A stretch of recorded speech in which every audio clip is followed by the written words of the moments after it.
c'est le premier résistant de France depuis près d'un demi-siècle que j'ai le grand plaisir et l'honneur de recevoir aujourd'hui. Merci. Vous avez reconnu Jean-Marie Le Pen, fondateur et président honoraire du Front National. Jean-Marie Le Pen, soyez chaleureusement remercié d'être avec nous. Dans le studio, nous avons également le pasteur Blanchard, qui nous parlera tout à l'heure de l'aggravation, il faut bien dire, oui, de la misère, ou en tout cas de la pauvreté dans notre malheureux pays. Nous avons notre cher marquis Jean-Paul Chériguez d'Olmeta, qui, je pense, aura quelques questions pertinentes à poser, et notre jeune ami Arnaud Naudin. Voilà, je crois que j'ai dit l'essentiel, et bien sûr, c'est la charmante Michel qui nous assiste. Donc vous avez entendu la voix absolument délicieuse. Mais on va dire bonsoir aussi. Tout à fait, bonsoir. Voilà. Moi, je voudrais saluer le taxi qui m'a amené, à qui j'ai parlé de cette émission, qui, oh là, je me cale tout de suite sur 95.6. Et c'était un Tunisien. Donc, et dans l'intimité, entre nous, on appelle Jean-Marie le grand timonier, oui, c'est qu'à voir. Hein. Ah. On peut pas faire mieux. Hein. Et je crois, Monsieur Le Pen, que ça fait un certain temps que vous n'étiez pas venu à Radio Courtoisie. De fait, Monsieur Marin. Eh bien, c'est un double plaisir, donc une grande joie de vous y accueillir aujourd'hui. C'est un plaisir partagé. Alors, Jean-Marie Le Pen, vous qui avez si souvent et depuis si longtemps sonné le tocsin, pas seulement la sonnette d'alarme, le tocsin, vous avez multiplié les mises en garde pour ouvrir les yeux des Français sur les cancers qui rongent notre pays. Quel regard portez-vous aujourd'hui sur l'état de la France et de l'Europe? Parce qu'avec cette crise de l'euro, nos voisins ne sont pas en très bon état non plus. Vous êtes gentil d'avoir rappelé que pendant des décennies, j'ai été vox clamantis in deserto, mais avec l'espoir. C'est la voix qui criait dans le désert, mais elle criait la vérité et elle criait l'espérance. Et ce qui se passe, ce que je vois d'un œil navré, c'est une crise qui n'est pas seulement, comme elle l'apparaît, financière, économique et donc sociale, politique, mais aussi une profonde crise morale, une crise de civilisation. C'est un fait. On peut dire l'Europe, dans son acception la plus large, qui pendant presque 2 millénaires, ou un peu plus, même si on y met la Grèce et Rome, a éclairé le monde en quelque sorte de sa pensée, eh bien, on recule sur ses frontières de l'an 1000 et recule surtout sur les frontières de l'intelligence, de la morale, de la civilisation, il faut le dire. Ceci laisse prévoir des troubles extrêmement graves qui vont sans doute se produire dans le courant de cette année et qui vont commencer et de l'année prochaine.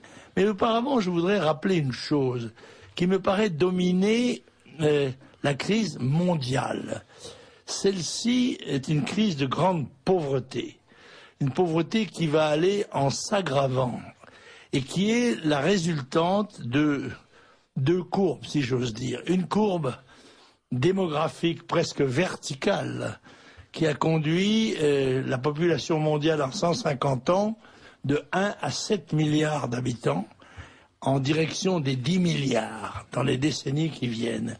Et une courbe, elle, oblique et pas très élevée, qui est celle de la production des biens. Or, ces deux courbes ne cessent de s'écarter l'une de l'autre et le fossé, qui est le fossé de la misère, s'installe, se creuse de plus en plus et laisse prévoir des milliards d'hommes ayant faim et ayant soif. Et dernière considération, j'ai donné des événements d'Afrique du Nord baptisés plaisamment printemps arabe. J'ai donné une autre explication. C'est le phénomène de l'appauvrissement mondial qui déclenche là les premières réactions, parce que ces pays sont des pays désertiques. En Tunisie, hormis le soleil, la mer et le sable, il n'y a pas grand-chose. Donc ils n'ont que le tourisme. Absolument. L'Égypte, 85 millions d'habitants vivent sur un territoire utile grand comme la Bretagne, n'est-ce pas? Et il y a 950 000 kilomètres carrés de sable et de désert. Oui. Voilà. Or, ces situations sont en train de s'aggraver. Et ça n'est pas les manifestations de rue, ni le sentiment de libération démocratique qui arrange les choses. Parce que pendant tout ce temps-là, on ne travaille pas, les investisseurs s'enfuient, et la misère, elle, fait rage. Voilà. Cela dit, eh bien, que dire? Eh bien, il faut... si on était parfaitement objectif, on ne serait désespéré. On se dirait, sur le papier, tout est perdu. C'est la question que j'allais vous poser. Croyez-vous à un redressement? Voilà, tout est perdu, mais nous sommes dans un pays où la Providence a joué à plusieurs reprises un rôle historique. Et ceci nous interdit à tous de désespérer et de baisser les bras. Nous n'avons pas le droit, même si les apparences sont désespérantes, nous n'avons pas le droit de nous laisser aller au désespoir. Nous devons continuer d'espérer et d'agir, parce qu'il ne suffit pas d'espérer dans son cœur. C'est le mot de Maurras. Oui. Absolument. En politique. Le désespoir est une sottise absolue. C'est vrai.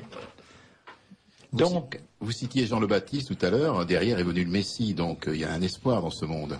Oui, mais il y a forcément un espoir, mais encore une fois, sur le terrain matériel, qui est celui sur lequel nous battons, parce que c'est celui qui est le cadre de notre vie, eh bien, il faut reconnaître que les désastres sont tels dans tous les domaines que il y a de quoi, en tous les cas pour nous, Européens, n'est-ce pas, qui avons fait, enfin, en plus un choix détestable et comment dirais-je, et desséchant. Ce choix des États-Unis d'Europe est suicidaire. Il a enlevé à notre continent ce qui faisait sa force, qui était, c'est vrai, cette rivalité souvent sanglante, il faut le dire, entre les pays qui essayaient de se dépasser les uns les autres, mais ça a illuminé le monde pendant des siècles.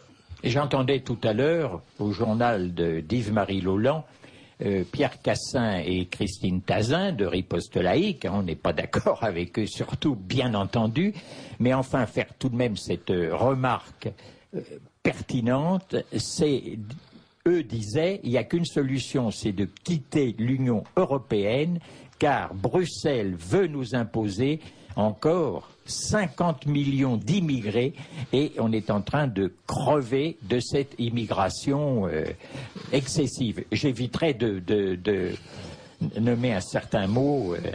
Voilà. Pour revenir à la source, n'est-ce pas,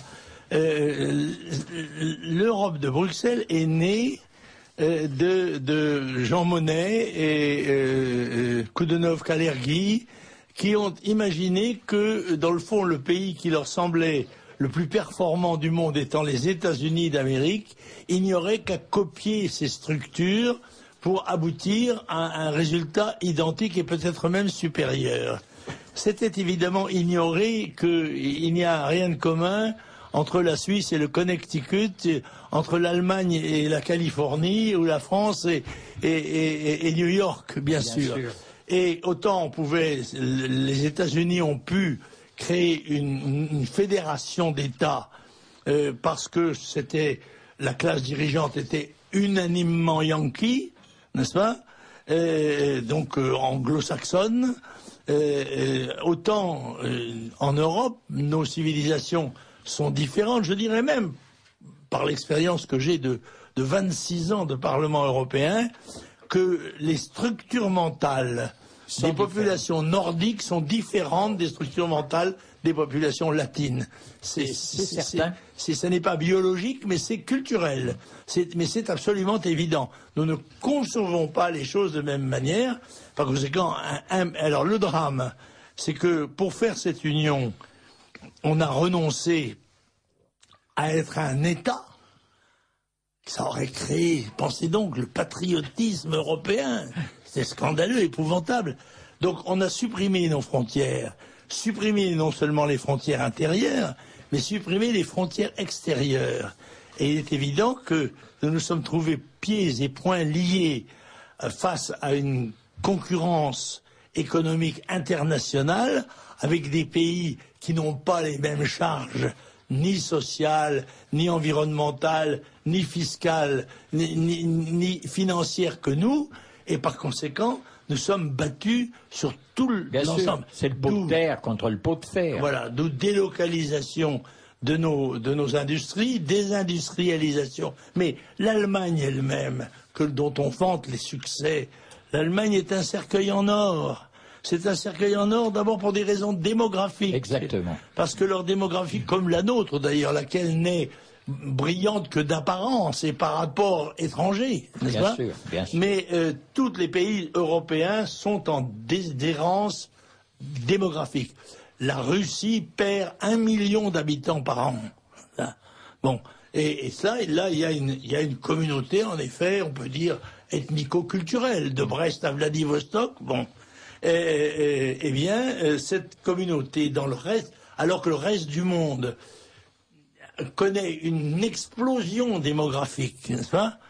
Eh bien, nous sommes un pays, un territoire, un espace vieillissant, rabougri et voué à la servitude. Il faut être clair. Oui, Ou bien non. nous allons assumer un redressement qui sera spectaculaire, douloureux peut-être, comme les accouchements d'ailleurs, et brillant, ou bien nous allons nous laisser aller et nous allons disparaître comme civilisation. La fin de l'Occident. Sûrement. C'est le camp des saints dépeint par Jean Raspail. C'est vrai. C'est très curieux que notre ami ait écrit ce livre. Mais d'ailleurs, il l'a dit et qu'il ne comprenait pas pourquoi il l'avait écrit. Parce qu'à la vérité, il a dit, j'ai toujours senti que ma main était guidée, car ce que je racontais là ne correspondait pas du tout à ce que je pensais moi. C'est une sorte d'inspiration. Absolument. D'écriture automatique. Extraordinaire, et une description romanesque, mais saisissante, de l'avenir de notre civilisation. Évidemment, si on regarde dans le détail d'où venaient ces bateaux d'Asie, avaient-ils fait le tour de l'Afrique et passé par Gibraltar? Mais le roman a ce gros avantage, c'est qu'il permet de ne pas tenir compte de la géographie. Parce qu'on voit bien que dans notre propre pays, la civilisation occidentale, la civilisation chrétienne, est battue en brèche par la progression de l'islam. Partout, c'est la viande halal, le voile, etc., etc. Et comme disait très justement Christine Tazin, nous bâtissons des mosquées avec l'argent des contribuables et donc d'une grande partie de catholiques, pendant que les musulmans, dans je ne sais combien de pays, brûlent les églises. Quoi. Oui, le problème c'est celui de l'immigration, à la vérité. Exactement, que vous avez été le premier, Jean-Marie Le Pen. C'est celui de l'immigration. Moi, je ne vois aucun inconvénient. Je ne suis pas un ennemi de la religion musulmane pratiquée dans ces espaces historiques habituels. Bon, il est certain que l'arrivée massive d'immigrés, je ne dirais pas de religion musulmane, parce que ça n'est pas à la vérité, beaucoup d'entre eux étaient relativement neutres à l'égard de la religion. N'est-ce pas la preuve? C'est qu'il y a eu des centaines de milliers d'Africains du Nord en France, oui, qui se contentaient très bien d'une seule mosquée que d'ailleurs ils ne fréquentaient pas. Bon, alors il y a donc deux phénomènes qui se sont produits. Il y a un phénomène de présence étrangère, d'aspiration peut-être à se déterminer collectivement par rapport à l'endroit où on se trouvait, et qui s'est traduit, mais aussi par des poussées, et aussi, je pense, des incitations qui ont été faites en direction de la religion musulmane. Je me souviens, moi, que la Troisième République a aidé, en Afrique du Nord et notamment en Algérie, a aidé la religion musulmane par hostilité à la religion catholique. Ça, c'est absolument clair. Bon, cela étant, eh bien, nous nous trouvons maintenant devant une situation de revendication, à mon avis, en partie artificielle, et qui ne justifie pas du tout que nous accordions des exceptions à la loi qui nous gouverne, qui est la loi bonne, mauvaise. Elle est la loi de 1905, dura lex, sed lex, qui veut que l'État ne finance pas les religions. Et je m'étonne tout de même qu'on vienne me dire, mais vous comprenez, ils sont dans la rue, ils prient dans la rue, parce qu'ils ne peuvent pas, ils n'ont pas de bâtiment. Mais qu'ils en achètent, qu'ils en louent. Je pense que des collectivités de gens aussi nombreuses ont la possibilité, quand le FLN rackettait les travailleurs musulmans, il envoyait à travers les frontières des valises. Il y avait des valises à ce moment-là. C'était M. Rocard et les socialistes qui les portaient. Les porteurs de valises. C'est ça, des porteurs de valises. Et ils ramassaient beaucoup d'argent. On rackettait les travailleurs, mais sans racketter les croyants.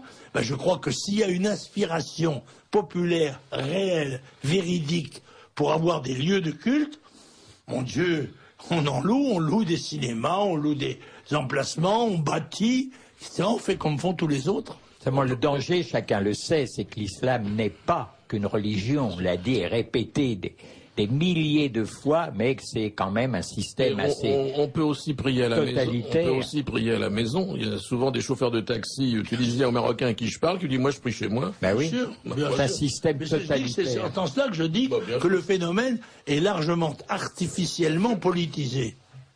Arnaud? Donc Arnaud Nodin, bonsoir à tous les auditeurs. Oui, pour rebondir sur ce que vient de dire Jean-Marie Le Pen, l'islam effectivement n'est qu'une conséquence de l'immigration qui est elle-même une conséquence, parce que le vrai problème, comme vous l'expliquiez tout à l'heure par rapport à l'hiver démographique, et on peut même parler d'hiver civilisationnel en Europe, c'est que on a l'impression que les Européens, en tout cas les gouvernements européens, quels qu'ils soient, ont décidé de sortir l'Europe de l'histoire. C'est-à-dire que on arrive bien que mal, tant qu'on a une sorte d'État-providence qui permet à un certain nombre de gens de pouvoir consommer notamment des loisirs, le cinéma, les vacances, la consommation dans les supermarchés, tant bien que mal, et que tout à chacun peut exercer librement ses propres mœurs et même les montrer dans la rue, que ce soit les gay pride ou autres, tout va bien. Mais le problème, c'est que l'islam, il est un peu embêtant parce qu'il nous met face à un miroir et qu'au lieu de dire, voilà, ce miroir nous explique qu'il serait peut-être temps de sortir de cette torpeur, de cet hiver pour nous réveiller par rapport à notre longue mémoire, notre longue histoire européenne.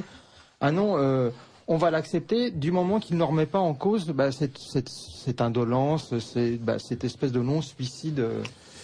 Vous ne pensez pas que derrière tout ça, il y a quand même des postulats philosophiques et que ces postulats maintenant commencent à montrer leurs limites et que nous sommes entrés quelque part, c'est là où il y a une espérance de rentrer dans autre chose, parce que il y a des choses qu'on ne pouvait pas dire, que même nos adversaires disent, et quelque part cette philosophie individualiste, optimiste, qui faisait que de toute façon le marché allait toujours se régler par la main invisible d'Adam Smith, tout ça maintenant les gens en reviennent, et c'est là où nos idées avancent, parce que même dans des milieux où on ne s'attendait pas à voir nos idées avancer, il y a des choses qui sont de plus en plus acceptées. C'est les pasteurs Blanchard. Je voudrais vous dire deux mots du centre islamique qui est en train de se construire et qui sera livré en 2014 à Barbès-Rochechouart.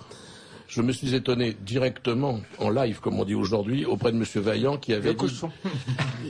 Vaillant, qui avait dit dans une poserie, et qui le redit partout, vous comprenez, je ne vois pas pourquoi la mairie de Paris dépense de l'argent à restaurer des orgues ou des fresques dans des églises et qu'on ne trouverait pas un peu d'argent pour construire des mosquées. Alors je lui avais mis un mot et aujourd'hui il m'a fait livrer le programme qui va aboutir à ce grand centre islamique. Il y a déjà l'Institut du monde arabe, je ne vois pas pourquoi on aura encore un centre islamique dans le 18e, alors qu'il sera évidemment restaurant, commerce, tout ce qu'on veut, avec à l'intérieur des salles de prière. Et la loi est tournée de cette façon-là, c'est tout. C'est ça. Oui. Bon. C'est pas une église, c'est un centre culturel. Est une menace pour notre civilisation, c'est un fait, et pour notre société. Il y a d'ailleurs un malaise grandissant dans les banlieues où les derniers Français de souche, les derniers souchiens, comme dit si aimablement cette dame d'origine algérienne que nous avons accueillie, souffrent, connaissent un malaise parce qu'ils se sentent vraiment en position d'exclus, de plus en plus, de plus en dans plus. les banlieues, avenue Trudel, avenue Junot, qui est le beau Montmartre, enfin c'est déjà insupportable. Oui. Mais c'est là où Jean-Marie Le Pen était novateur. La vérité de notre civilisation se conduit un peu comme le fils oisif d'une riche famille en vendant les bijoux de la couronne, c'est ça. Et en consacrant le patrimoine accumulé par ses ancêtres à son plaisir personnel. Il n'a pas d'enfant et par conséquent il considère qu'il peut librement disposer des biens qui lui ont été transmis. Et c'est là où il y a évidemment un halte là qu'il faut dire, il faut bien dire à nos concitoyens, leur expliquer, parce qu'ils ne le savent pas. Avant qu'il soit trop tard. C'était la première affiche du Front National il y a 40 ans, c'était avant qu'il ne soit trop tard. Mais il faut leur expliquer que la France est ce qu'elle est à cause de la création, l'accumulation et la conservation, la préservation d'un patrimoine national qui est le fruit du travail, des ascèses, des sacrifices, y compris ceux de la vie des gens pour le défendre. Et que c'est ce patrimoine qui fait de chacun des Français qui naît simplement par le seul mérite de sortir du ventre de sa mère un milliardaire. Mais il ne le sait pas. Il croit que tout ça va de soi. Mais tout ce qu'il voit autour de lui, les soins, les premiers soins qui lui sont donnés, les hôpitaux, les routes, les ponts, etc., la langue qu'il va parler, la culture qu'il va recevoir, tout cela est d'une valeur incommensurable et il lui en est fait cadeau.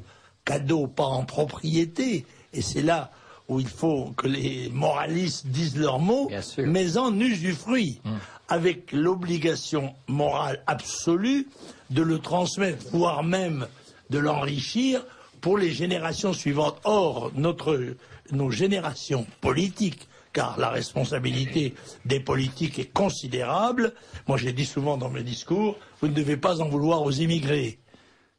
Les seuls responsables, ce sont les politiciens français de droite et de gauche, car eux, vous les payez pour vous défendre, et ils ne vous défendent pas.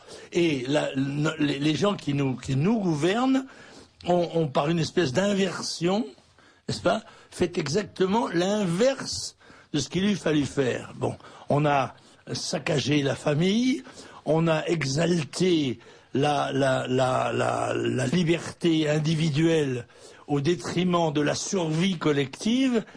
Et cela, eh bien, ou bien on va le payer très cher, ou bien on va le surmonter par un effort. Mais pour qu'il y ait effort, il faut qu'il y ait foi, il faut qu'il y ait espérance, il faut qu'il y ait projection d'un avenir possible. Et ça, malheureusement, enfin, je suis obligé, heureusement, d'un certain sens, je suis obligé de constater que les gens qui nous ont gouvernés ne sauraient avoir la prétention de diriger le pays alors que c'est eux qui l'ont mis dans l'état où il se trouve. On ne charge pas les gens qui ont saccagé de reconstruire, n'est-ce pas? Ce sont d'autres qui doivent le faire et il faut que les générations de Français et de Français se lèvent et prennent leurs affaires en main maintenant. Alors malgré tout, malgré cette situation dramatique, on peut tout de même, à plus ou moins long terme, espérer un sursaut du peuple français. Mais peut-on l'espérer? C'est ce que je disais tout à l'heure, c'est que Jean-Marie, vous étiez en avance déjà à l'époque, parce qu'à une époque, nos idées étaient tellement ostraciées. Maintenant, dans la tête des gens, il y a des choses, des interdits qui sont tombés. Et donc, effectivement, il y a des gens qui n'étaient pas du tout de nos idées, de notre famille, qui commencent à... Voilà, quelque part, tous les blocages, tous les interdits, toutes les censures... La lépénisation des esprits. Voilà. Je vous donne la dernière dépêche qui est tombée sur mon bureau aujourd'hui, qui est titré « Le déficit français, l'un des plus élevés de la zone euro ». Voici les prévisions des 17 pays de la zone euro, prévisions des sources, prévisions des gouvernements, sauf indication contraire. Alors le pire, Irlande avec un déficit prévu de 9,4, Grèce 8, Espagne 6, Portugal 5,9, France 5,7. Nous arrivons immédiatement derrière le Portugal et devant la Slovénie 5,5, Chypre 5,5, Slovaquie 4,9, Autriche 3,9, Pays-Bas 3,9, Italie 3,9, Italie 5 pays devant nous. Finlande 4,5, Belgique 3,6, Malte 2,8, Allemagne 1,5, Luxembourg 0,8, je termine, Estonie excédent de 2,1. Voilà. Alors autrement dit, on nous bassine, on nous raconte des histoires, On nous dit qu'il va suffire que le Parlement français prenne de bonnes résolutions pour que la situation s'améliore. Or, il y a une chose qu'on ne dit pas et qui c'est extraordinaire, c'est que 80% des lois qui s'imposent en France ne sont pas votées par le Front National, par l'Assemblée nationale, par l'Assemblée nationale. Elles sont votées, elles viennent du Parlement européen et elles doivent être exécutées sans discussion par la France. Et simplement, à l'Assemblée nationale, on met le cachet Assemblée nationale. Alors ces gens-là sont payés à ne rien faire pratiquement. C'est la perte de la souveraineté nationale. Totalement. Qui nous... Totalement. Alors je sais que l'Italie est à 1900 milliards d'euros de dette. Nous sommes, je crois, à 1660 milliards. 1680. 1680, oui, parce qu'en plus ça monte tous les jours. C'est absolument... Alors à ce propos, Jean-Marie Le Pen, pensez-vous que le plan de rigueur, entre guillemets, du gouvernement, en fait, il n'y a pas beaucoup d'économies, il y a surtout des hausses d'impôts, vous paraît-il à la hauteur des nécessités, de la faillite menaçante? Ne fallait-il pas en priorité et drastiquement réduire le train de vie de l'État? Bien sûr. Aucun des gouvernements de l'Europe n'aura le courage de faire, parce que nous sommes pris dans une véritable tenaille, en fait, n'est-ce pas? C'est-à-dire que si nous réduisons les dépenses publiques, bien très évidemment, on entraîne relativement une certaine récession des activités. Et donc une diminution des impôts, comment perçus, et par conséquent un appauvrissement. Nous sommes vraiment là coincés. Mais il faut faire des réformes de fond. Là, bien évidemment, quand le gouvernement dit qu'on va économiser 1 milliard, mais 1 milliard, la dette, le service de la dette est de 50 milliards par an, et la dette de 1680 milliards.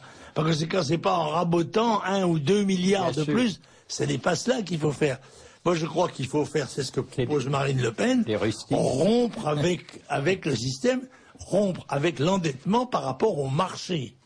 Voilà, depuis le 73, la loi Pompidou-Giscard, eh bien, l'État n'empruntait plus à la Banque de France, pratiquement sans intérêt, mais empruntait aux banques mondiales, aux banques privées, à des taux, évidemment, qui constituent, c'est l'accumulation de ces intérêts qui constitue 90% de notre dette. Il faut déjà rompre ça, arrêter le massacre. Exactement. Donc, il faut rétablir, alors, c'est le rétablissement de notre souveraineté, le rétablissement de nos frontières, le rétablissement de la responsabilité politique, et pour ça, il faut y associer le peuple, parce que la démocratie est probablement un système très discutable, je pense comme Churchill que je n'en connais pas d'autres. Mais le mérite de la démocratie, c'est de réussir, en tous les cas, d'essayer d'associer le plus possible les citoyens aux décisions qui sont prises en leur nom, pour leur faire comprendre et les faire accepter. C'est ce que les crétins appellent le populisme. Voilà, c'est ça, absolument. Or, il est bien évident que nos systèmes électoraux ont été magouillés de telle sorte que cette représentation n'est plus complète, loin de là.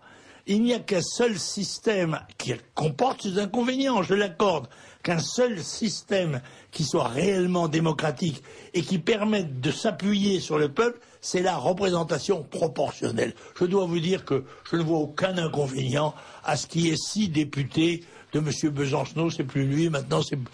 Poutou. M. Poutou, qui est 6 députés de M. Poutou à l'Assemblée ne me gêne pas du tout, si les Français sont représentés par les gens qui ont défendu devant eux leur programme et qui représentent leurs idées. Si on n'associe pas le peuple à ce redressement drastique, si on prend des mesures à l'échelon de l'Élysée ou à l'échelon des ministères, ce sera coup d'épée dans l'eau, ça ne servira à rien, on ne fera que perdre du temps. Alors ça, bien sûr, la proportionnelle, mais aussi peut-être pour résoudre les problèmes les plus graves, demander l'avis peut-être du peuple, la démocratie directe, oui, aussi, pour les sûr. grands sujets, hein, des référendums. Absolument, bien sûr. Cela va de soi, si vous voulez. Je parle voilà. de la partie représentative doit être faite par la proportionnelle, et sur des sujets très importants, fondamentaux, on interroge par référendum, voilà. Mais quand on le fait en France, on ne respecte pas la volonté populaire, oui. Ce qui a été le cas du traité européen en particulier. On a tourné ça d'une manière insolente.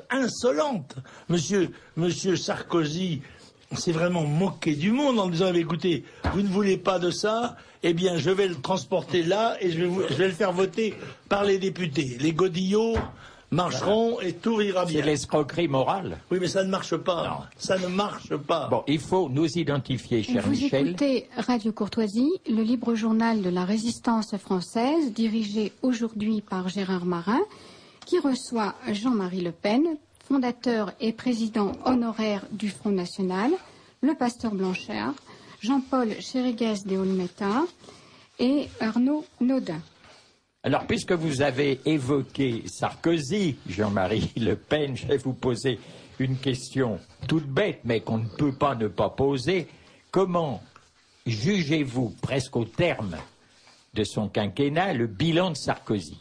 Entièrement et strictement négatif, ou créditez-vous le président de quelques réformes ou réformettes, de quelques initiatives heureuses? Oui, il y a sans doute eu quelques initiatives ou tentatives, mais à la vérité, je crois que le président a fait son parcours de battleur talentueux, sûr. Et qu'il a eu de la chance. Et il s'est somme toute, il a réussi tout de même cette performance, ce petit immigré, fils d'immigré, n'est-ce pas, qui a rêvé d'être président de la République française et qui s'y est consacré en grimpant les échelons des lits, et puis ensuite ceux des bureaux, n'est-ce pas, à aboutir à être le président de la France, qui n'est pas rien tout de même. Non, mais c'est sûr. Si médiocre qu'aient été certains d'entre eux, il n'en reste pas moins que la fonction a une importance et une grande dignité. Moi, je vais vous faire une confidence. Je crois que Sarkozy ne sera pas candidat aux élections. Je crois, et je le crois depuis longtemps. Je dis ça. Et alors, comme j'ai eu la chance, quelquefois, de faire des prévisions qui se sont révélées exactes, on prend quand même un peu au sérieux. On dit, mais qu'est-ce qui vous pousse à croire ça? Eh bien, ce qui me pousse à croire ça, c'est que je pense qu'il s'agit d'un garçon intelligent, qui n'est pas foncièrement attaché à la fonction et à sa dignité presque surhumaine, en quelque sorte. Pour lui, il dirige ce pays comme une affaire. C'est une affaire, voilà. Et il a été à la tête du conseil d'administration. Il a essayé de la faire marcher. Il a eu une réussite personnelle évidente, apparente en tout cas. Pourquoi irait-il prendre en 5 ans pour se ferait-il présenter les factures de sa politique? Il est suffisamment intelligent pour savoir que le tsunami est devant nous, que les difficultés sont devant nous. Et moi je pense, parce que je tire cela d'une confidence qu'il m'a faite un jour, comme ça, un jour où il m'avait invité, une des 2 fois où j'ai été à l'Élysée, sur son invitation, il m'a dit, vous savez, moi ce que je le fais avec passion. Mais je me sens très capable de faire autre chose. Donc à partir du moment où il ne se sent pas dans un, dans un tunnel avec l'obligation de réussir, eh bien, je pense qu'il n'ira pas plus loin. Je pense qu'il se servira des mauvais sondages comme alibi pour se dire, bon écoutez, moi j'étais prêt à servir, vous ne voulez pas de moi, eh bien, passons la main à quelqu'un d'autre. Et là, on ouvre alors évidemment une autre page de l'histoire de France. Mais Président, il y a je vais conforter ce que vous venez de dire, il y a des moments, il y a eu des interviews il y a quelques années où il disait que c'était très bien de vivre comme Clinton, etc., c'est-à-dire d'avoir été président, d'avoir donc un carnet d'adresses fabuleux, et après d'aller à travers le monde, faire des conférences, et de vivre très bien, et il a dit que ça lui plaisait. C'est ça. Et il a dit aussi à Philippe de Villiers, mais toi Philippe, tu comprends, tu t'intéresses à l'histoire de France, au passé, au château, à ces choses-là, aux guerres. Moi, qu'est-ce que tu veux? Moi, ça ne me dit pas grand-chose, tout ça. Oui, c'est ça. Moi, ce qui m'intéresse, c'est l'avenir. Mais c'est évident, il n'a pas ça en commun. Il n'a pas ça dans la peau, si vous voulez. C'est ce que j'allais dire, il n'a pas la France dans les tripes. Et voilà, c'est ça. Et ça, la vérité, il n'est pas tout à fait responsable de ça. Non. Et les Français sont bien responsables de l'avoir choisi. Seulement, il a trop promis d'être le président du pouvoir d'achat. Et avec les difficultés, la crise financière, enfin, tous les problèmes, le chômage qui s'accroît, enfin, tous les problèmes, l'insécurité qui n'a pas été résolue non plus, l'immigration, absolument pas, puisqu'il continue à arriver plus de 200 000 immigrés chaque année, donc c'est quand même un bilan d'échec. Et comme vous le disiez tout à l'heure, Jean-Marie Le Pen, la perte de notre potentiel industriel avec les délocalisations. Puis alors, quant au reste, où sont les réformes? L'effondrement de l'enseignement. Il y a l'effondrement de l'enseignement. Là, il y a eu cette grève hier, cette manifestation des enseignants du public. C'est vrai, mais il n'est pas seul responsable dans ce domaine. Ceux qui l'ont précédé ont été particulièrement néfastes. Et je ne voudrais pas oublier dans ma liste le célèbre président Chirac, même si lui s'oublie maintenant. Exactement. Eh bien, ce qu'il a fait, alors qu'il était théoriquement chargé par les conservateurs, enfin par la droite, de défendre leurs valeurs. Eh bien, il a été en fait la fausse droite, disons-le. Enfin, tout a commencé avec... Bon, là, on va pas parler des lois Vallon d'après les libérations, mais même le collège unique de M. Haby, qui se classait à droite, c'était une véritable catastrophe. Moi, je suis peiné par l'escroquerie morale qui consiste à laisser croire à tous les Français que leurs enfants peuvent être notaires, professeurs de chirurgie, pilotes d'avion, etc., grand avocat. Non, voilà.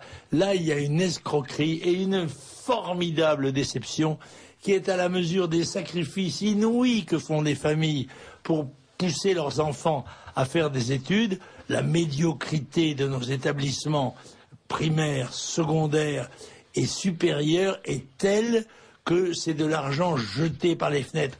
Et on voit aujourd'hui ce spectacle désolant d'une jeune fille qui a bac+6, qui se contente d'être caissière, encore bien contente, caissière dans un supermarché, encore bien contente de trouver un job. Parce que sans ça, c'est le chômage. Et là, on est en face de cette réalité. A-t-on pris la moindre décision courageuse pour éviter que des millions de jeunes aillent perdre leur temps à l'université? Rien. On continue, personne n'ose bouger les choses, voilà. Il y en a beaucoup qui s'ennuient à l'école après 14 ans et qui pourraient devenir de bons artisans, de très bons techniciens, faire un métier où ils pourraient s'épanouir. Parenthèse, ceci pose quand même un problème que nous avions posé tout de suite d'ailleurs par hostilité à la politique de M. Pompidou, qui était le premier responsable de l'immigration, car il l'a dit sans barquinier, il a dit l'immigration, ça permettra de faire pression à la baisse sur les salaires manuels. Or, moi, le Front National, à ce moment-là, se battait pour la revalorisation financière, matérielle, mais aussi morale du travail manuel.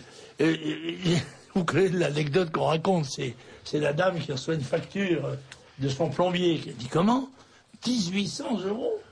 Et vous êtes plus cher qu'un chirurgien ?» Il dit « Je sais bien, j'étais chirurgien avant. » Elle est très bonne.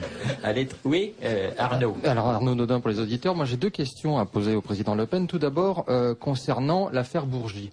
Vous savez, cet avocat qui correspond les derniers feux des fameux réseaux FOCA. Encore une affaire de valises. De valises et de barbouzerie qui, effectivement, a, comme par hasard, exonéré le président de la République d'un certain nombre de turpitudes de financement, notamment venant d'Afrique.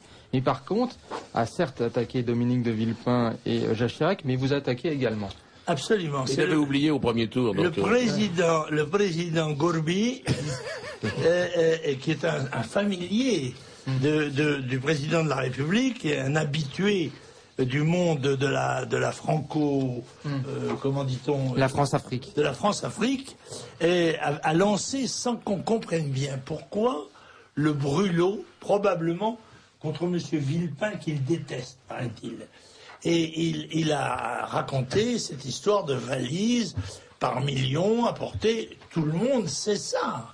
Tout le monde sait, depuis 50 ans, que les valises circulent, y compris parce que quand le général de Gaulle ne s'occupait pas de ces choses-là, il voyait ça, lui, de très haut, et c'est vrai qu'il se payait lui-même ses crayons. Mais il y avait Focard. Focard, c'était quand même un ami du général, c'était un homme du général. Alors, je voudrais quand même lire pour vos auditeurs quelque chose qui est assez amusant.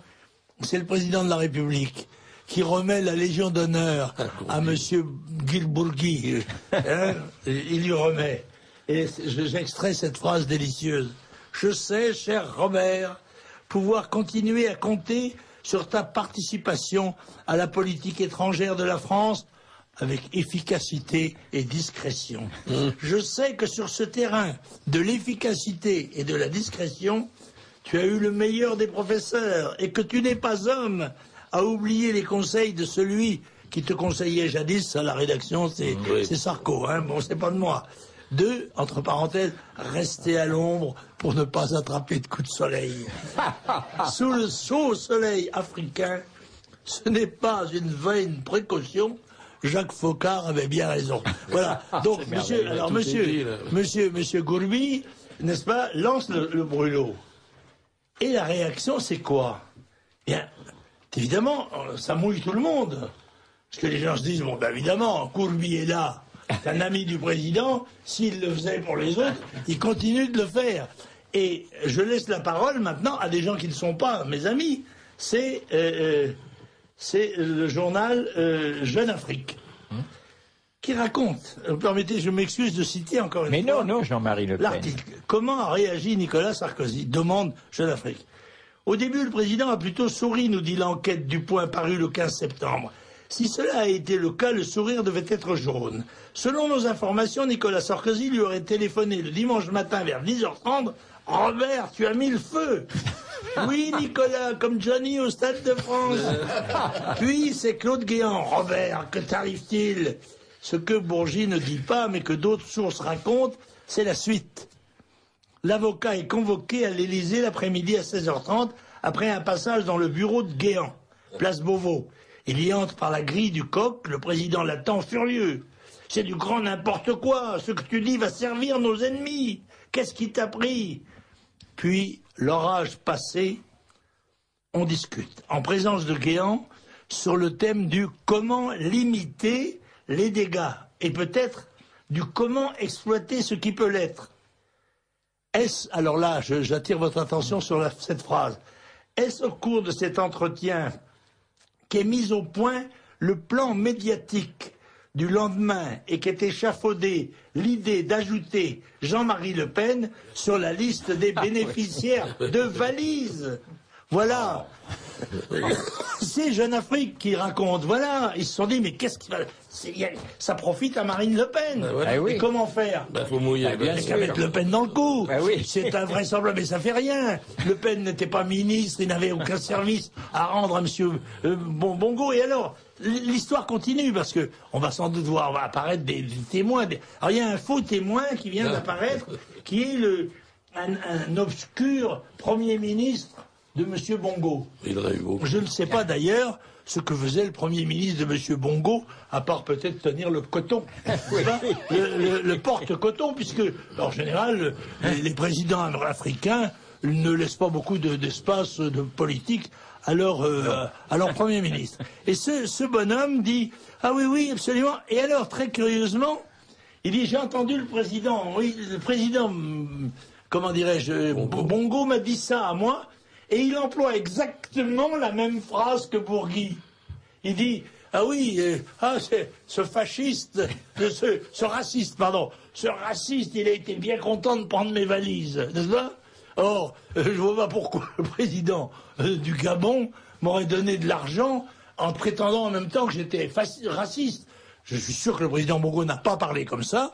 Alors, moi, c'est très simple. Moi, j'ai visité comme candidat à la présidence, j'ai visité le roi du Maroc, je n'ai pas pu aller au Sénégal car il y avait des graves troubles civils à ce moment-là, mais je devais y aller. J'ai été voir Houphouët-Boigny, j'ai été voir le président Bongo, j'ai été à Kinshasa, et pour aller à Kinshasa, comme il n'y avait pas d'avion de ligne entre Libreville et Kinshasa, le président m'a prêté son avion pour l'aller.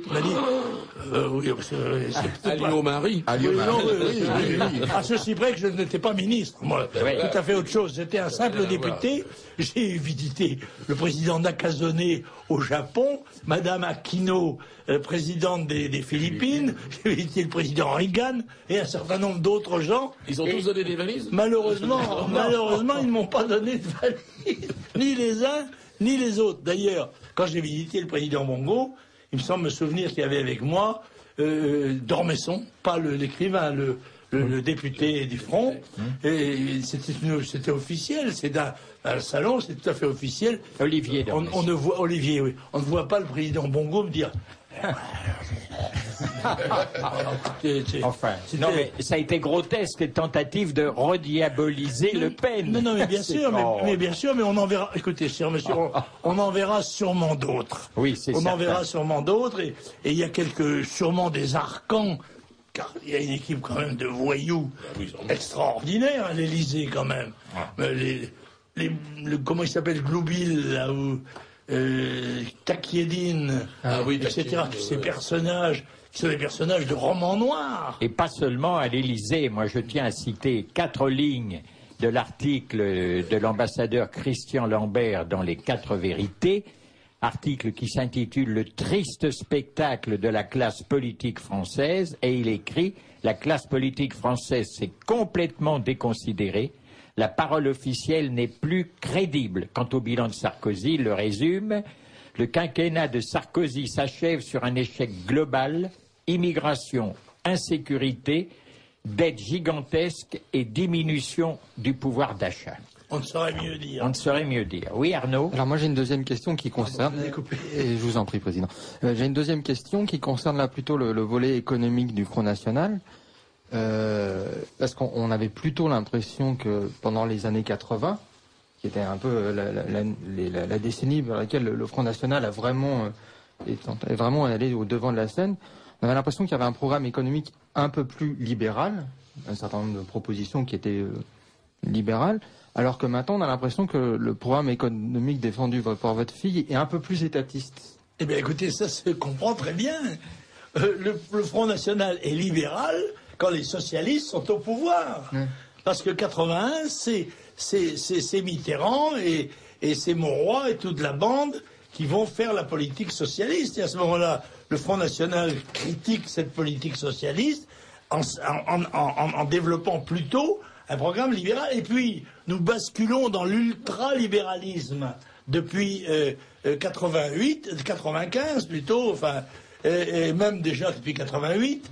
On bascule dans l'ultralibéralisme, auquel cas le Front National redresse la barre et dit il faut un État dirigeant, il faut un État fort pour préserver l'intérêt national par-dessus les intérêts des différents facteurs, des différents acteurs économiques qui sont nécessaires à la fois au fonctionnement de l'économie, mais à qui on ne doit pas laisser la bride sur le cou, et en particulier pas aux facteurs bancaires qui ont basculé dans des comportements absolument critiquables. Et oui, alors puisqu'on a parlé de Marine Le Pen, je me permets de vous poser cette question qui est certainement dans la tête de très nombreux auditeurs. On prétend, cher Président, que vous n'êtes pas d'accord avec certains points du programme de Marine, jugés contraires aux fondamentaux du Front National. Est-ce vrai? Non, ce n'est pas vrai. Nous sommes, je crois, parfois, d'abord on peut être en désaccord. Ah ben bien sûr. Bon, non, mais nous sommes deux personnes, bien entendu. Je n'ose pas dire deux personnalités différentes. Moi j'ai 83 ans, elle en a 43, c'est une femme, elle est aussi de sa génération, n'est-ce pas? et elle n'a pas la même vision que moi, ou en tous les cas, elle n'accorde pas la même importance aux phénomènes qui ont dominé ma vie à moi, qui sont la Deuxième Guerre mondiale, ce qu'on a complètement oublié, la menace quotidienne que faisait peser l'Union soviétique sur la liberté de l'Europe et sur notre sécurité. On s'attendait d'un jour à l'autre à voir les blindés entrer en Allemagne de l'Ouest et ainsi à perdre notre liberté.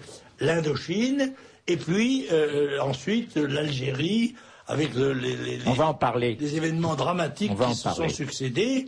Il est évident que Marine est née en 68. Voilà. Elle a eu 20 ans en 88.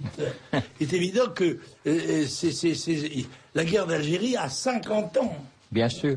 Par conséquent, elle est plus éloignée de la guerre d'Algérie que moi je n'étais de la guerre de 14-18. Oui, c'est ce qu'on oublie trop souvent. Alors, on se trouve quelquefois en désaccord sur des faits. Par exemple, un jugement, elle a exclu quelqu'un que moi je n'aurais pas exclu, mais je me suis plié, parce que je suis un militant discipliné, je me suis plié à la décision de la présidente du Front, bien que je ne partageais pas la même conviction qu'elle sur le sujet en question, parce que je pense qu'il ne peut pas y avoir de mouvement politique efficace s'il n'y a pas une responsabilité suprême et s'il n'y a pas une obéissance et une discipline de l'ensemble des militants et des responsables. C'est certain. Vous qui avez ouvert la boîte de Pandore, si Sarko n'y va pas, vous pensez qui ira? Ah, comme c'est drôle. Alors justement, j'ai posé exactement, c'est drôle, j'arrivais à la même question que celle que vient de poser le pasteur Blanchard, qui est celle-ci. Voyez-vous dans la classe politique actuelle, en dehors de Marine, un homme ou une femme, candidat ou non, capable et digne de piloter le bateau France dans la tempête actuelle? Ah non, mais j'en vois qui sont bien capables d'être candidats pour être battus par Marine Le Pen. Oui, ça... D'accord. Bah écoutez, qui ça serait? Si jamais ça n'était pas Sarko. Fillon. Ça peut être Fillon. Fillon. Courage, Fillon. Oui. Bravo. Mais il n'est pas très attractif, faut dire. Et si c'est pas lui, ça pourrait être 14 mois avec sursis. Oui. 14 mois avec sursis, c'est Juppé. Qui lui, alors, est encore plus rébarbatif. Ah oui. En dehors de ces deux-là, je ne vois pas, à moins que le président battu du Sénat n'apparaisse comme un salvateur. Et tout le monde a oublié pour Juppé qu'il avait conseillé la dissolution à Chirac. Tout le monde a oublié ça. Oui, oui. La dissolution qui... Je me demande de quelle mesure ça a été une erreur de Chirac, ou ça n'a pas été un calcul d'amener les socialistes au pouvoir, en l'occurrence 5 ans de M. Jospin, alors que... Il ne faut pas oublier que c'est tout de même lui qui a fait élire M. Mitterrand. Il ne faut jamais oublier ça. Et qu'il y a une accointance évidente entre ces deux radicaux. L'un, le radical de droite Mitterrand, et l'autre, le radical de gauche Chirac. Faisant l'un et l'autre, d'ailleurs, des politiques contraires. Qui vendaient l'humanité dans sa jeunesse. Oui, l'appel de Stockholm. Ça. Oui, enfin, c'est Chirac qui est en pleine dissolution aujourd'hui. Oui. Oui, mais ça ne colle pas. Ça colle pas, non. Bravo, Marc.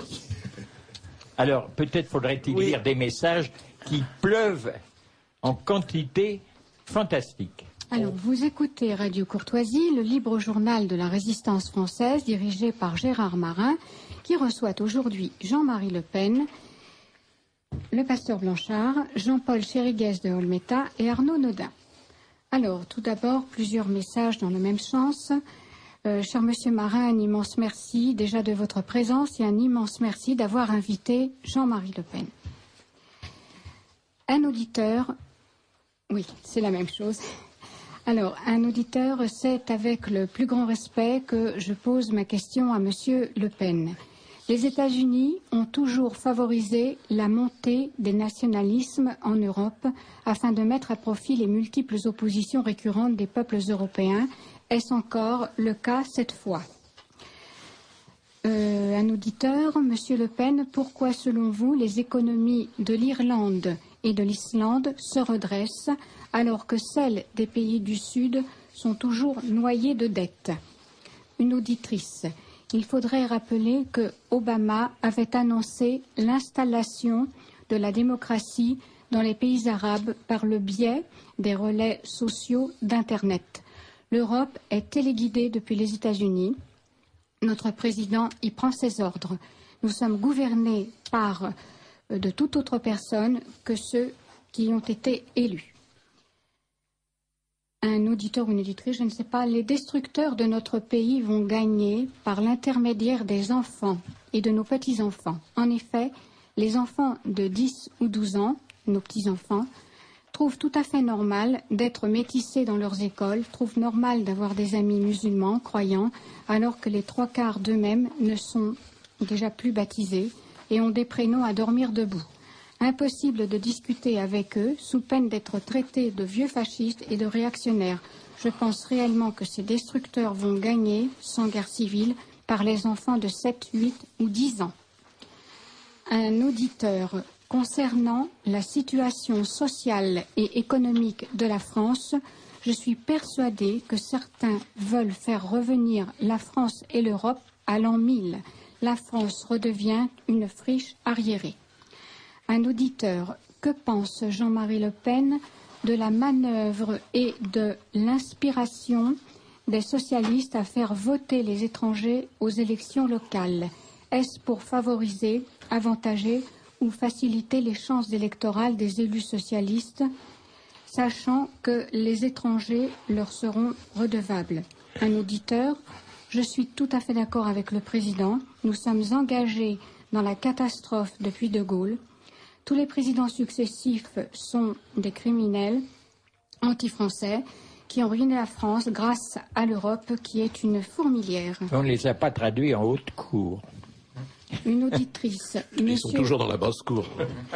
Monsieur Le Pen n'aurait pas sauvé la France plus qu'un autre. Premièrement, le problème n'est pas l'immigration, mais l'économie officielle libérale, l'emprunt-intérêt par l'État aux banquiers, mais l'État n'a pas à payer d'intérêt. Deuxièmement, les Français ont besoin de toutes leurs terres, que les musulmans retournent chez eux.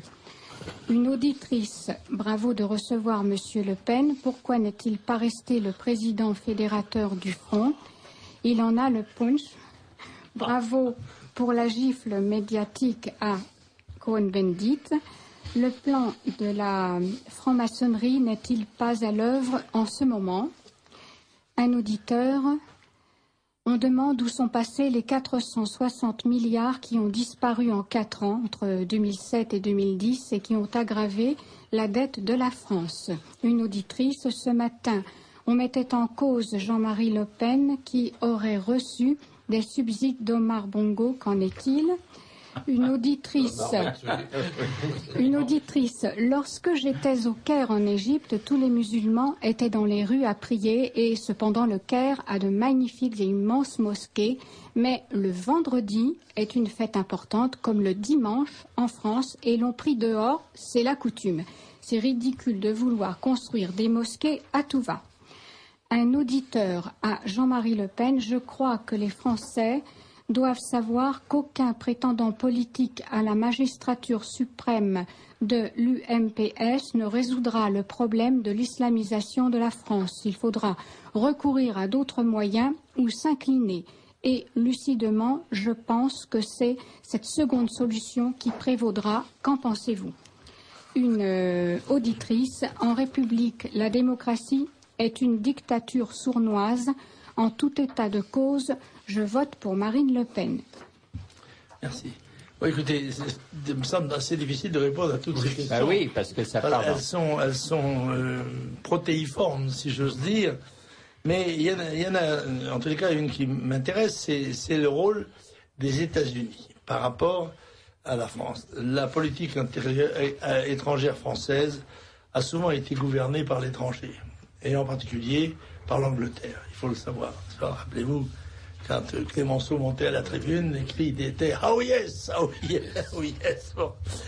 Et c'est vrai qu'on a fidèlement suivi notre allié insulaire dans les différents conflits, pas toujours dans le sens de notre intérêt sans doute. Mais les États-Unis sont restés relativement à l'écart de la politique européenne jusqu'à la Deuxième Guerre mondiale. Et je rappelle que Roosevelt se fait élire sur un programme isolationniste, c'est-à-dire pas d'intervention justement dans les conflits qui s'annonçaient en Europe.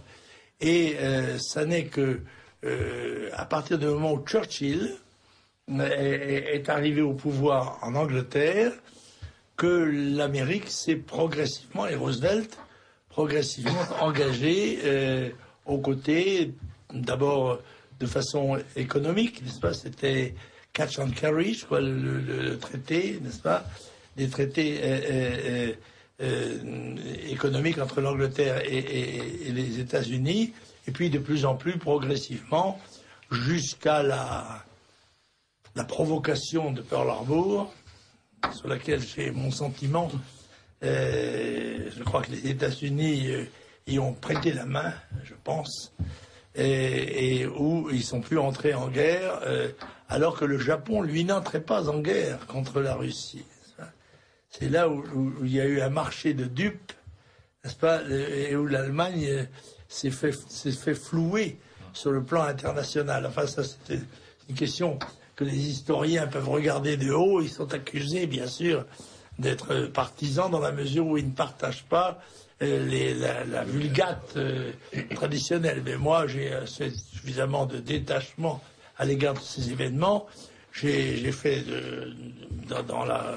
dans le disque des travaux historiques, et je me suis toujours efforcé d'être objectif, et je dois dire que j'ai fait des disques très différents. J'ai fait l'histoire d'Israël, j'ai fait l'histoire de la Deuxième Guerre mondiale en 12 disques, les discours du général de Gaulle, les chansons anarchistes, la guerre d'Espagne, et j'ai toujours été, je dois dire, loué de mon objectivité et de mon honnêteté historique. Donc je conserve cette manière de regarder les choses, je suis curieux de ce qui se passe, j'essaye de savoir ce qui se passe sous la table, sans être toujours certain que ce que j'y vois est la vérité. Mais quand même, je sais que les États-Unis sont progressivement entrés dans l'Europe. Ils n'y étaient pas tout à fait étrangers, attention. Hein. La marine américaine était intervenue en Méditerranée déjà avant la Deuxième Guerre mondiale, et même peut-être avant la Première. Mais grosso modo, ils se tenaient tout de même relativement à l'écart, mais ils sont entrés au fur et à mesure que l'Europe s'est entrégorgée, n'est-ce pas, dans cette guerre affreuse qu'a été la Deuxième Guerre mondiale. Eh bien, ils ont progressivement pris la place de l'Europe dans la domination et la conduite du monde. Mais ils sont en train, en même temps, actuellement, de la perdre. Moi, je pense qu'il y a une question et une réflexion d'une auditrice qui est très intéressante à propos du rôle que joueront nos enfants petits, nos petits-enfants aussi dans la France de demain, parce qu'il est évident que dès l'école maternelle, ou en tout cas dès l'école primaire, il n'y a pas d'autre mot, on leur bourre le crâne et on essaye de leur faire perdre cette espèce d'attachement au niveau du cœur et des tripes à la patrie française, et en leur faisant, comment dirais-je, considérer que le melting pot, c'est l'avenir, que le multiculturalisme, le métissage, etc. On est en train, dès le plus jeune âge, de leur fausser l'esprit. Là, je crois que c'est un véritable danger, de même qu'on leur dissimule la réalité de l'islam, d'une religion comme les autres. Eh bien non, on va le répéter une fois de plus, ça n'est pas une religion comme les autres, ça n'est pas une religion de paix, de tolérance et d'amour, et la meilleure preuve, c'est de voir quand même, là où les musulmans sont majoritaires et ont le pouvoir, hein, le triste sort réservé aux chrétiens. On le voit en Égypte, on l'a vu récemment en Irak, on l'a vu au Pakistan, on l'a vu au Soudan, un petit peu partout. Donc là, je pense que c'est vrai qu'il y a un véritable danger, et ça nous ramène, Jean-Marie Le Pen, au problème de l'éducation dite nationale et à l'effondrement de cet enseignement. Oui, mais là, la responsabilité des politiques est considérable. Considérable. Parce que, certes, la promiscuité dans les classes peut d'ailleurs aboutir à des résultats contradictoires. Parce que les petits-enfants qui se font bousculer ou battre peuvent avoir des réactions d'hostilité à l'égard de leurs condisciples d'origine étrangère. Mais ils peuvent aussi être influencés par leur présence, par la masse. Il y a une force d'attraction qu'exerce le nombre, n'est-ce pas? Ça joue un rôle, mais ça n'est pas ce ne sont pas les petits Arabes qui font les programmes d'histoire de France. Et quand on substitue à l'histoire de notre pays l'histoire du monde, qu'on remplace Louis XIV et Napoléon par la culture des Bambara, c'est hallucinant. Ou l'empire africain du XVIIIe siècle, il est certain qu'il y a une volonté de déracinement moral et culturel qui est évidente et qui correspond, alors là, à mon avis, au grand complot de révolution mondiale qui est animé par un certain nombre de forces philosophiques et politiques. J'ai été, je pense, un des seuls à m'apercevoir que le bicentenaire de la Révolution française en 89 n'était pas du tout une exaltation, c'était un enterrement. C'était l'enterrement de la Révolution de 89. Et pourquoi M. Mitterrand enterrait-il la Révolution de 89 ? Parce que c'était une révolution nationaliste. Rappelez-vous les assignats, la nation ou la mort. C'est une révolution nationaliste. Or, les forces nouvelles, les forces subversives de notre temps tendent vers une révolution mondiale, une république mondialiste. Et donc les nationaux, les nationalistes, y compris les révolutionnaires de 89, sont jetés aux orties. Oui, la patrie en danger. La patrie en danger, tout ça, ça n'existe pas. Danton, Robespierre, tout ça, c'est jeté aux orties. Et la satisfaction de certains de nos amis d'ailleurs, mais qui ne voient pas peut-être jusqu'où ça va. Car nous avons toujours des choses communes les uns avec les autres. Même avec nos adversaires, on peut savoir des choses en commun. Et en l'occurrence, l'élan patriotique, l'attachement patriotique pouvait rapprocher des gens qui étaient en complet désaccord sur la Révolution française et surtout sur ses méthodes sanglantes.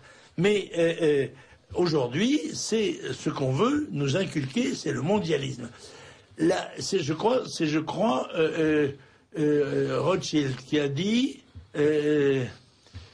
il me semble que c'est lui qui a dit, la nation reste le dernier maillon qu'il faut faire sauter.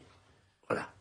Il faut faire sauter la nation de façon à permettre l'établissement de ce grand marché mondial et enculturé où en s'aimant les uns les autres, les uns sur les autres, les uns dans les autres, ça sera merveilleux. C'est totalement faux, compte tenu déjà des drames qu'il y a dans les familles.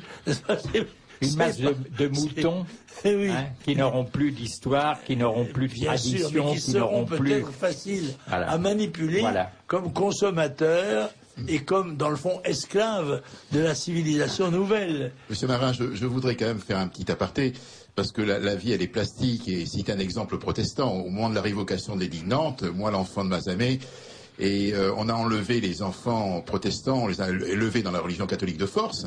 Ça n'a pas empêché les guerres camisardes, comme quoi rien n'est jamais joué, et d'avoir résisté à la première armée d'Europe. Donc, l'avenir n'est pas inscrit, elle repasse pas les plats. Espérons-le, cher pasteur Blanchard. Alors, à ce propos, puisqu'on a parlé de l'école, Jean-Marie Le Pen, quelles sont, à vos yeux, les valeurs, les vertus essentielles, les vertus fondamentales qu'il faut retrouver et enseigner dès l'école pour rebâtir une société respectable, une France digne de ce nom, parce que vous avez parlé tout à l'heure de la crise morale issue de mai 68, c'est le fond du problème.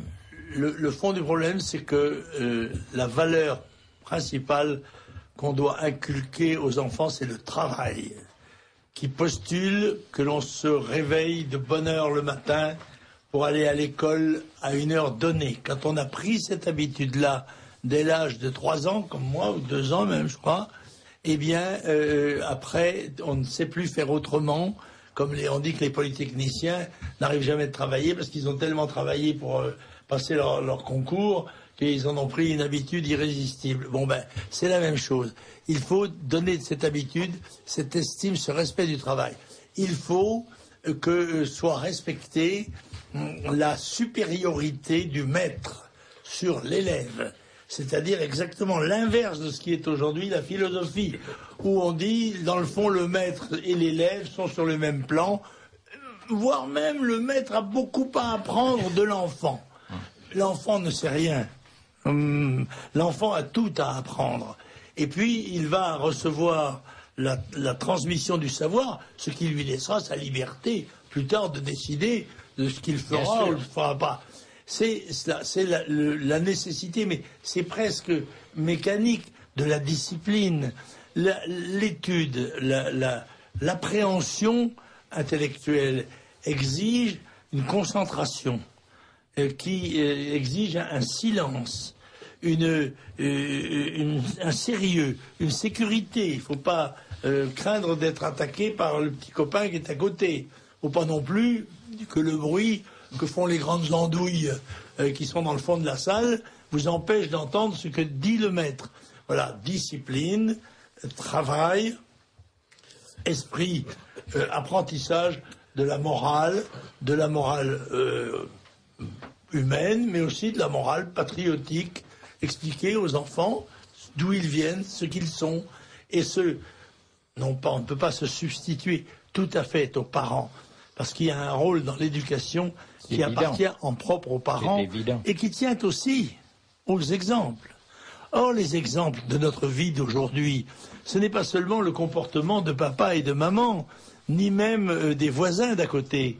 C'est l'écran de la télévision. C'est sur l'écran de la télévision que l'on voit des choses qui auraient fait honte à ma pauvre mère, à des heures d'écoute, de grande écoute. Moi, j'ai vu des choses à 9h du soir. Je suis pas bégueule, mais quand même, j'ai dit, c'est raide, si j'ose dire, n'est-ce pas, de voir ça. Et il n'y a pas, pratiquement, honnêtement, il n'y a pas une publicité, quel que soit l'objet à vendre, qui ne soit sur un ressort érotique. C'est souvent très agréable, d'ailleurs, parce qu'on voit de très jolies filles, on ne comprend pas bien pourquoi ça vous va vous faire acheter de la semoule ou une voiture. Mais enfin, voilà. Et quelquefois, ça... Elle a un beau châssis.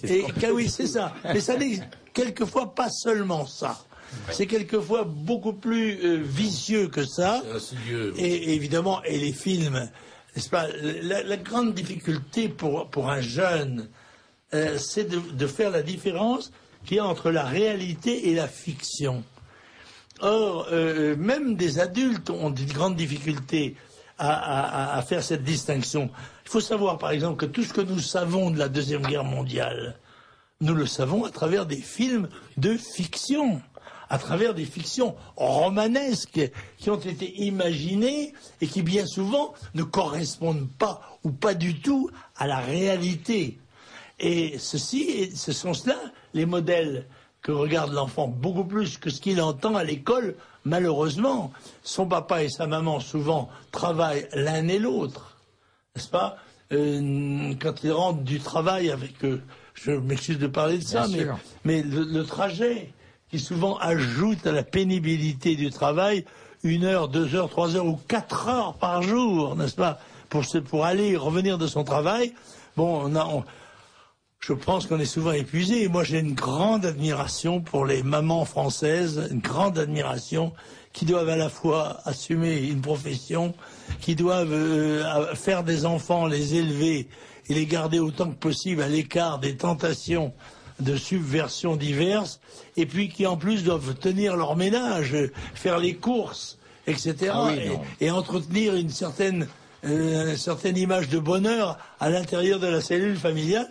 Moi, chapeau, mais je crois que malheureusement, souvent, ça ne résiste pas à la réalité, d'où l'éclatement des familles, la dispersion, Écoutez, moi, je suis d'une famille. Ma mère avait 6 frères, 7 sœurs. Non, 6 frères, une sœur et 6 frères. Mon père avait 3 frères et une sœur. Et personne n'a divorcé dans cette famille. Tout le monde est resté. Ça n'est qu'à ma génération qu'on divorce. On ne divorçait pas. Voilà. Et je pense aussi qu'il est capital de leur inculquer la distinction entre le bien et le mal, le beau et le laid, le vrai et le faux. Parce que on en a dit un mot tout à l'heure. Quand on voit ce qu'est le nonard, comme disait Marie-Josée de Bravura, le nonard officiel abstrait, vraiment, c'est quelque chose d'épouvantable. Ce qu'on met au château de Versailles ou dans le parc, etc. De même que quand on voit certaines, on peut même pas parler de pièces de théâtre, des spectacles orduriers qui sont montés au théâtre du Rond-Point des Champs-Élysées, qui ont été présentés à Avignon, tout ça sont des signes quand même terrifiants de la décadence. Et moi je me souviens avoir vu le président Pompidou inaugurer avec beaucoup de sérieux des bouteilles d'urine. Oui. Alors il y avait l'urine 1933, l'urine 44, c'était l'urine de la Libération. Il fallait pas rigoler.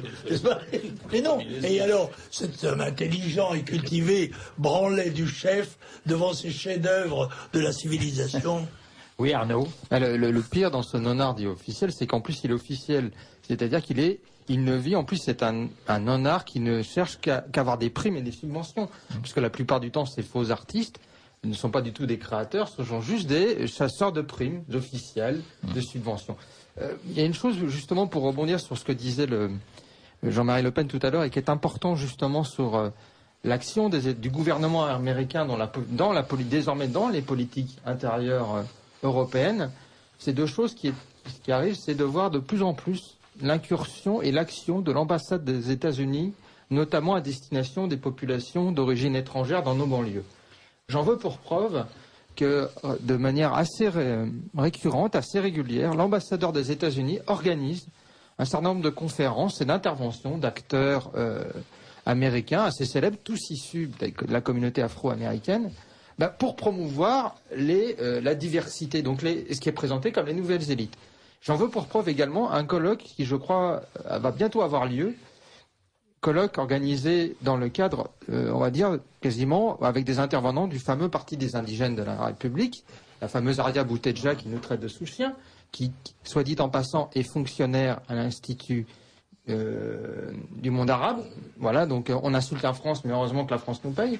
Et donc, ce colloque organisé, je crois que c'est la France à l'heure de l'histoire postcoloniale, donc vraiment, une fois de plus, la repentance coloniale et l'odieux-racisme de la France. Alors certes, c'est payé et subventionné par la mairie de Paris, par la région Île-de-France, mais c'est aussi avec l'intervention matérielle de l'ambassade des États-Unis. Puis-je vous faire la confidence qu'en 55 ans de vie publique, dont 10 ans de Parlement français et 26 ans de Parlement européen, je n'ai jamais été invité par un Américain, même à parler. Alors que j'étais un anticommuniste, que les Américains, à ce moment-là, auraient pu penser, non, j'étais mis sur la touche. Je n'étais pas de ceux qu'ils recevaient. Et j'ai été un jour, cependant, à l'ambassade américaine. C'était le jour de l'élection de M. Nixon. Et j'y avais été invité, non pas par un Américain, mais par une Française qui travaillait à l'ambassade.